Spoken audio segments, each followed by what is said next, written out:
पंजाब के किसी भी सामान्य से दिखने वाले गांव की कल्पना कीजिए। मतलब कागजों पर या अगर आप दूर से देखें तो ये एक शांत कृषि प्रधान क्षेत्र लगता है। बिल्कुल एकदम हरी भरी खेती वाला इलाका। हाँ, लेकिन जब आप वहां असल में जाते हैं ना, तो एक अजीब सा विरोधाभास नजर आता है। मतलब साधारण से दिखने वाले घरों के बाहर करोड़ों की लग्जरी एसयूवी गाड़ियां खड़ी हैं। जो कि काफी चौंकाने वाला है। बहुत चौंकाने वाला। आसपास कोई बड़ा उद्योग नहीं है, कोई आईटी पार्क नहीं है, फिर भी वहां बेतहाशा पैसा बह रहा है। ऐसा लगता है जैसे वहां एक पूरी की पूरी समानांतर दुनिया चल रही है, जिसके अपने ही नियम हैं, है ना? एकदम सही। अपनी ही अर्थव्यवस्था है उनकी। तो आज के इस गहन विश्लेषण में हम पंजाब की उसी अदृश्य अर्थव्यवस्था की बात कर रहे हैं। जिसे हम ब्लैक इकोनॉमी भी कह सकते हैं। हाँ बिल्कुल, हमारे पास जो रिसर्च नोट्स और स्रोत हैं उनके आधार पर हम एक ऐसे मल्टी डायमेंशनल शैडो इकोसिस्टम यानी बहुआयामी गुप्त तंत्र को डिकोड करने जा रहे हैं, जो हर दिन करोड़ों का लेन देन कर रहा है। और मजे की बात यह है कि जिसे पकड़ पाना सरकार के लिए लगभग नामुमकिन साबित हो रहा है। और मैं एक बात साफ कर दूं, ये अब सिर्फ कुछ छुटपुट अपराधों का मामला नहीं है। ये एक ऐसा तंत्र है जो राज्य के राजस्व को निगल रहा है, कामगारों को बर्बाद कर रहा है और पूरी शासन व्यवस्था को खोखला कर रहा है। इस गुप्त तंत्र की सबसे बड़ी खासियत पता है क्या है? क्या? इसका लचीलापन। मतलब जब हम भारत के आर्थिक इतिहास को देखते हैं तो 1991 का उदारीकरण एक बहुत बड़ा कदम था। हाँ, जिसने अर्थव्यवस्था को पारदर्शी बनाने की कोशिश की थी। बिल्कुल। और उसके बाद 2016 में नोटबंदी हुई। उसका सीधा लक्ष्य तो काले धन पर प्रहार करना ही था ना। सही बात है। सिद्धांत रूप में तो इन बड़े बदलावों के बाद इस तरह की भूमिगत अर्थव्यवस्थाओं को खत्म हो जाना चाहिए था। लेकिन पंजाब के मामले में ऐसा नहीं हुआ। ये ब्लैक इकोनॉमी कमजोर होने के बजाय और भी ज्यादा परिष्कृत हो गई है, एडवांस्ड हो गई है। मतलब ये अब सिर्फ कुछ भ्रष्ट अधिकारियों या स्थानीय गुंडों का गिरोह नहीं बचा है। एकदम नहीं। ये एक कॉर्पोरेट स्तर का ढांचा बन चुका है जो राज्य के कर ढांचे को बहुत सफाई से बाईपास कर रहा है। ठीक है, चलिए इसको थोड़ा विस्तार से समझते हैं। ये बात मुझे सबसे ज्यादा हैरान करती है, क्योंकि जब हम आंकड़ों पर नजर डालते हैं तो ये साफ हो जाता है कि ये एक विशाल मशीन है जिसे लगातार कहीं ना कहीं से ईंधन मिल रहा है। और वो ईंधन क्या है ये समझना बहुत जरूरी है। मैं वही सोच रहा था, ये नशीले पदार्थों यानी नारकोटिक्स के व्यापार से आ रहा है। ये नशे का व्यापार किसी शहर के नीचे बहने वाली एक जहरीली भूमिगत नदी की तरह। बहुत सही तुलना की आपने। मतलब जो ऊपर से दिखती नहीं लेकिन पूरे शहर की जड़ों को पानी की जगह जहर और पैसा दोनों दे रही है। पूरे भारत में एनडीपीएस यानी नशीले पदार्थों से जुड़े जितने भी मामले दर्ज होते हैं ना, उसका 10% से अधिक हिस्सा अकेले पंजाब से है। 10%? ये बहुत बड़ा आंकड़ा है। और हर साल लगभग 48,000 किलो नशीले पदार्थ पकड़े जा रहे हैं। जरा सोचिए, 48,000 किलो। अरे बाप रे। और अगर ये सिर्फ वो हिस्सा है जिसे पुलिस पकड़ने में कामयाब रही है, तो जो माल बिना पकड़े निकल गया उसकी मात्रा क्या होगी? उसकी मात्रा इतनी विशाल है कि हम उसका सिर्फ अनुमान ही लगा सकते हैं।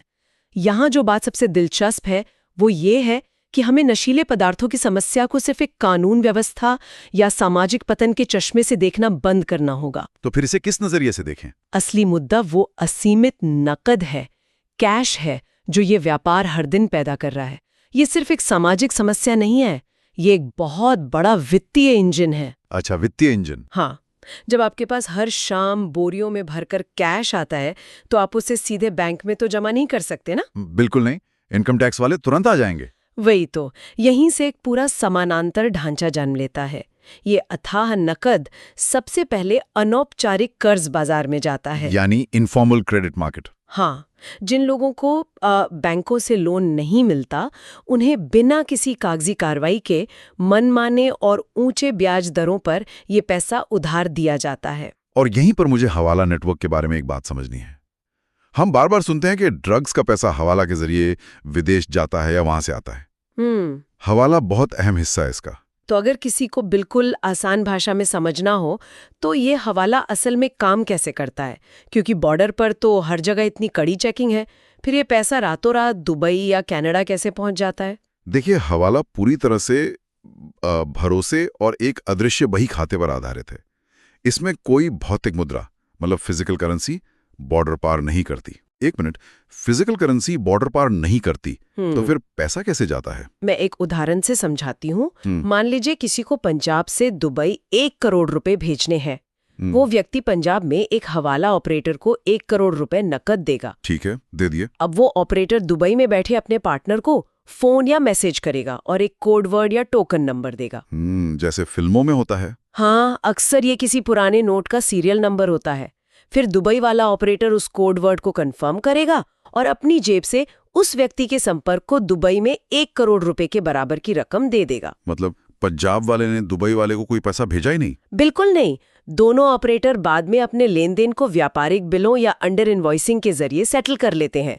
बैंकिंग सिस्टम को इस लेन देन की भनक तक नहीं लगती। अरे बाप रे, मतलब पैसा अपनी जगह से हिला ही नहीं, लेकिन उसका मूल्य 7 समंदर पार ट्रांसफर हो गया।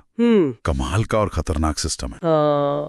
और ये बहुत सुचारू रूप से चलता है। लेकिन सारा पैसा तो विदेश नहीं जाता ना।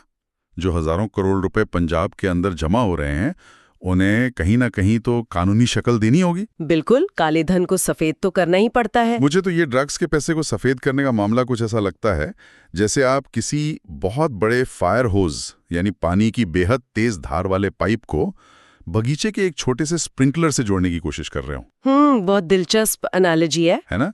फायर होज वो ड्रग्स का अथाह कैश है और स्प्रिंकलर हमारी वैध अर्थव्यवस्था है। अगर आप फायर होज को सीधे चालू कर देंगे तो पाइप फट जाएगा। मतलब वो तुरंत सिस्टम की नजर में आ जाएगा। एकदम सही। इस दबाव को कम करने के लिए कुछ प्रेशर रिलीज वॉल्व चाहिए, और मुझे लगता है कि रियल एस्टेट वो सबसे बड़ा वॉल्व है। आप बिल्कुल सही कह रहे हैं। जब नशे के व्यापार से इतना अथाह पैसा आ रहा है तो रियल एस्टेट इस पूरे खेल का, काले धन को सफेद करने का सबसे मुफीद अड्डा बन जाता है। ये काम कैसे करता है? इसे समझने के लिए हमें कलेक्टर रेट की कार्यप्रणाली को देखना होगा। सरकार हर इलाके में जमीन का एक न्यूनतम मूल्य तय करती है, जिसे हम कलेक्टर रेट कहते हैं। हाँ, और स्टैम्प ड्यूटी इसी पर ली जाती है। बिल्कुल। अब पटियाला जैसे शहरों के जो आंकड़े सामने आए हैं ना, वो बहुत चौंकाने वाले हैं। वहां कुछ जमीनों के कलेक्टर रेट असल बाजार भाव से 500% तक कम पाए गए। थोड़ा रुकिए, 500% का अंतर? हाँ, 500%। ये कोई छोटी मोटी चूक तो नहीं हो सकती। मतलब यहां पर बात सबसे ज्यादा रोचक हो जाती है। अगर बाजार में कोई जमीन 60 लाख रुपए में बिक रही है और कागजों पर उसकी कीमत सिर्फ 10 लाख रुपए दिखाई जा रही है, तो बाकी के 50 लाख कैश में दिए जा रहे हैं। वही कैश जो ड्रग्स के व्यापार से आया था। तो क्या रजिस्ट्रार या राजस्व विभाग का कोई भी अधिकारी ये नहीं देखता कि ये कैसे संभव है? इस तरह तो वो 50 लाख रुपए अर्थव्यवस्था के रडार से पूरी तरह गायब ही हो जाते हैं। देखिए, ये अंतर जानबूझकर बनाए रखा जाता है। ये कोई खामी नहीं है, ये सिस्टम का एक फीचर बन चुका है। एक फीचर मतलब मिलीभगत से? बिल्कुल। जब तक कलेक्टर रेट और बाजार भाव में ये खाई बनी रहेगी, ये काले धन को सफेद संपत्ति में बदलने का एक वैध दिखने वाला रास्ता बना रहेगा। राज्य को कर के रूप में केवल उस 10 लाख रुपए पर ड्यूटी मिलती है और बाकी 50 लाख एकदम सफेद होकर प्रॉपर्टी में लॉक हो जाते हैं। लेकिन जब हम तकनीकी प्रगति की बात करते हैं तो कर चोरी इतनी आसान नहीं होनी चाहिए। कैसे? मतलब हम डिजिटल इंडिया की बात करते हैं। आज के डिजिटल युग में जहां हम सड़क किनारे चाय पीने के लिए भी यूपीआई का इस्तेमाल करते हैं, जहां हर लेन देन का डिजिटल फुटप्रिंट होता है, हाँ, सब कुछ ट्रैक होता है, तो फिर वस्तु एवं सेवा कर यानी जीएसटी में कैसे चोरी हो रही है? हमारे स्रोत बताते हैं कि 2017 से 2024 के बीच अकेले पंजाब में 6,454 करोड़ रुपए की जीएसटी चोरी पकड़ी गई। ये आंकड़ा बहुत बड़ा है। मुझे ये बात समझाइए कि इतने मजबूत और संगठित डिजिटल टैक्स सिस्टम को ये लोग कैसे चकमा दे रहे हैं? ये कैसे संभव है? इसके लिए वे इनपुट टैक्स क्रेडिट या आईटीसी के तंत्र का गलत इस्तेमाल करते हैं। ये आईटीसी क्या होता है? इसे सरल शब्दों में समझते हैं। जब कोई असली कंपनी कच्चा माल खरीदती है तो वो उस पर टैक्स चुकाती है। जब वह अपना फाइनल प्रोडक्ट बेचती है तो सरकार उसे पहले चुकाए गए टैक्स की छूट देती है। ठीक है, इसी छूट को इनपुट टैक्स क्रेडिट कहते हैं। बिल्कुल। अब इस गुप्त तंत्र ने क्या किया है कि उन्होंने हजारों शेल कंपनियां बना ली हैं। शेल कंपनियां? मतलब सिर्फ कागजी कंपनियां। हाँ, ये कंपनियां सिर्फ कागजों पर होती हैं, इनका कोई ऑफिस या असली व्यापार नहीं होता। तो क्या ये कागजी कंपनियां आपस में ही व्यापार दिखाती हैं? बिल्कुल सही पकड़े आप। मान लीजिए कंपनी ए है, वो कंपनी बी को एक फर्जी बिल जारी करती है कि उसने करोड़ों का माल बेचा, जबकि असल में कुछ नहीं बिका। असल में कोई माल नहीं बिका, सिर्फ पोर्टल पर बिल जनरेट हुआ। इस फर्जी बिल के आधार पर कंपनी बी इनपुट टैक्स क्रेडिट क्लेम कर लेती है, यानी उनके पास एक डिजिटल टैक्स छूट आ गई। समझ रहा हूं। इसके बाद वे इस डिजिटल टैक्स क्रेडिट को किसी असली काम करने वाली कंपनी को नकद के बदले बेच देते हैं। अच्छा, तो असली कंपनी इस क्रेडिट का इस्तेमाल अपनी टैक्स देनदारी कम करने के लिए करती है। हाँ, सरकार को वो टैक्स कभी मिलता ही नहीं, और जो ड्रग्स या अवैध व्यापार का कैश था वो उस फर्जी क्रेडिट की बिक्री से एकदम सफेद होके सिस्टम में आ जाता है। ये तो एक तरह से डिजिटल मशीन से अपनी खुद की मुद्रा छापने जैसा हो गया। बिल्कुल ऐसा ही है। और ये 6,400 करोड़ का जो आंकड़ा है, ये सिर्फ पंजाब का नुकसान नहीं है। जब इतना बड़ा राजस्व चोरी होता है तो इसका सीधा असर आम करदाता पर पड़ता है। सही बात है, ये पूरे देश का नुकसान है। ये वो पैसा है जिससे शायद महाराष्ट्र में कोई नया हाईवे बन सकता था या उत्तर प्रदेश में कोई नया अस्पताल। ये एक राष्ट्रीय स्तर की चोरी है जिसे बहुत ही व्यवस्थित तरीके से अंजाम दिया जा रहा है। और इसमें प्राकृतिक संसाधनों की लूट को भी जोड़ लीजिए। हाँ, जैसे अवैध रेत खनन। हमारे नोट्स के अनुसार राज्य सरकार के खजाने में केवल 250 करोड़ रुपए आते हैं, जबकि हर कोई जानता है कि रेत का ये बाजार कई हजार करोड़ का है। माफिया इसका असली मुनाफा टकार जाते हैं। रेत खनन माफिया का काम करने का तरीका भी उसी समानांतर ढांचे का हिस्सा है। वे परमिट्स की व्यवस्था को दरकिनार करते हैं और जो रेत विकास कार्यों में इस्तेमाल होनी चाहिए उसे ब्लैक मार्केट में बेचकर असीमित कैश जनरेट करते हैं। और फिर वही पैसा वापस उसी तंत्र में निवेश कर दिया जाता है। बिल्कुल। तो हमने रियल एस्टेट देख लिया, जीएसटी की खामियां देख ली और खनन भी देख लिया। पैसा तो खप गया, लेकिन पंजाब की असली धड़कन तो कृषि है, खेती है। हाँ, पंजाब की पहचान ही खेती से है। तो अगर ये शैडो इकोनॉमी इतनी गहरी है तो क्या इसने कृषि क्षेत्र को भी अपनी चपेट में ले लिया है? क्या खेती का इस्तेमाल भी काले धन को सफेद करने के लिए हो रहा है? और इस पूरे खेल की कीमत कौन चुका रहा है? इसका जवाब भारत के आयकर अधिनियम की धारा 10(1) में छिपा है। मैं कहूंगी कि ये इस पूरी चर्चा का सबसे दिलचस्प और विचारणीय पहलू है। एक मिनट, धारा 10(1) को तो एक ढाल की तरह बनाया गया था ना, ताकि हमारे छोटे और कमजोर किसानों की रक्षा हो सके। हाँ, बिल्कुल। इसका मकसद ये था कि जो किसान दिन रात मेहनत करके अनाज उगाता है उस पर इनकम टैक्स का बोझ ना पड़े। तो ये ढाल अब अमीरों की तलवार कैसे बन गई? इरादा तो बिल्कुल सही था, लेकिन इस गुप्त तंत्र ने इस सुरक्षात्मक ढाल का फायदा उठाकर गैर कृषि धन को टैक्स से बचाना शुरू कर दिया है। वो कैसे? देखिए, भारत में कृषि आय पर कोई कर नहीं लगता और ना ही इसकी बहुत गहराई से जांच होती है। अब जिसके पास अथाह काला धन है, चाहे वो ड्रग्स का हो या रेत खनन का, वो थोड़ी सी कृषि भूमि खरीद लेता है। ठीक है। फिर वो कागजों पर दिखाता है कि उस छोटी सी जमीन से उसे करोड़ों रुपए की बम्पर पैदावार हुई है। वो अपने ही काले धन को कृषि आय बताकर बैंकों में जमा कर देता है। लेकिन क्या ये सच में संभव है? मेरा मतलब है, अगर मैं 1 एकड़ बंजर जमीन खरीद लूं और रिटर्न फाइल करते समय कहूं कि यहां मैंने 2 करोड़ रुपए के टमाटर उगाए हैं, तो आपको लगता है कोई जांच करेगा? हाँ, वही तो।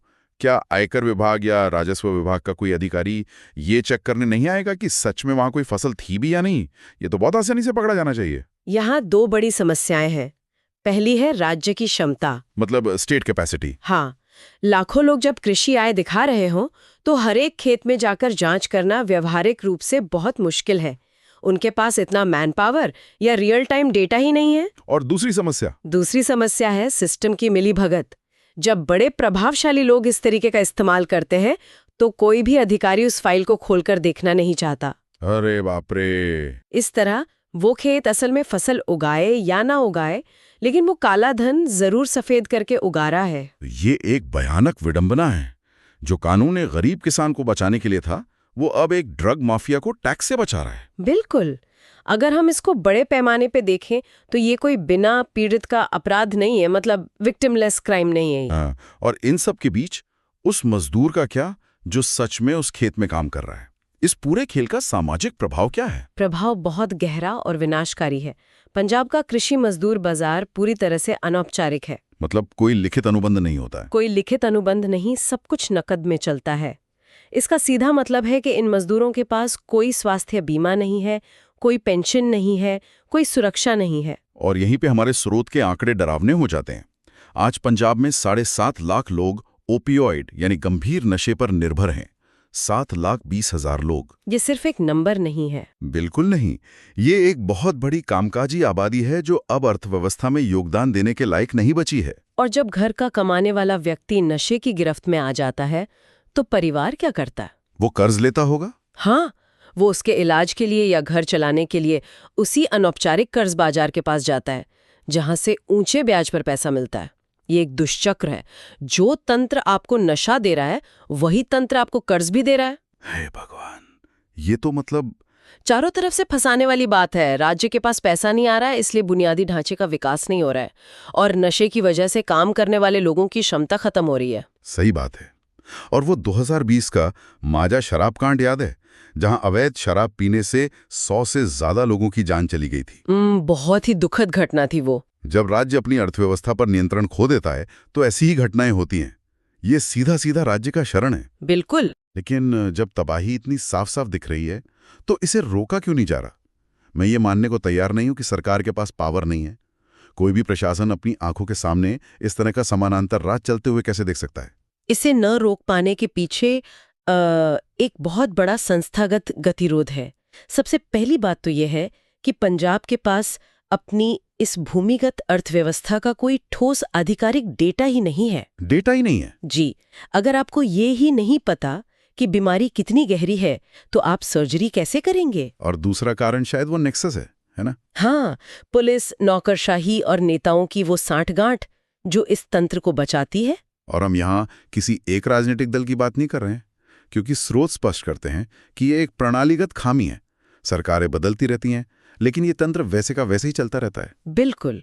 जब सिस्टम के अंदर बैठे लोग ही इस अर्थव्यवस्था से मुनाफा कमा रहे हों तो वे इसे खत्म क्यों करना चाहेंगे? तो फिर इन सब का आखिर मतलब क्या है? क्या हम बस हार मान ले? क्योंकि अगर सिर्फ पुलिस की छापेमारी और गिरफ्तारियों से काम चलना होता तो समस्या कब की सुलझ चुकी होती। इससे एक बहुत बड़ा सवाल खड़ा होता है। जो पुराने तरीके हैं वे अब काम नहीं कर रहे हैं।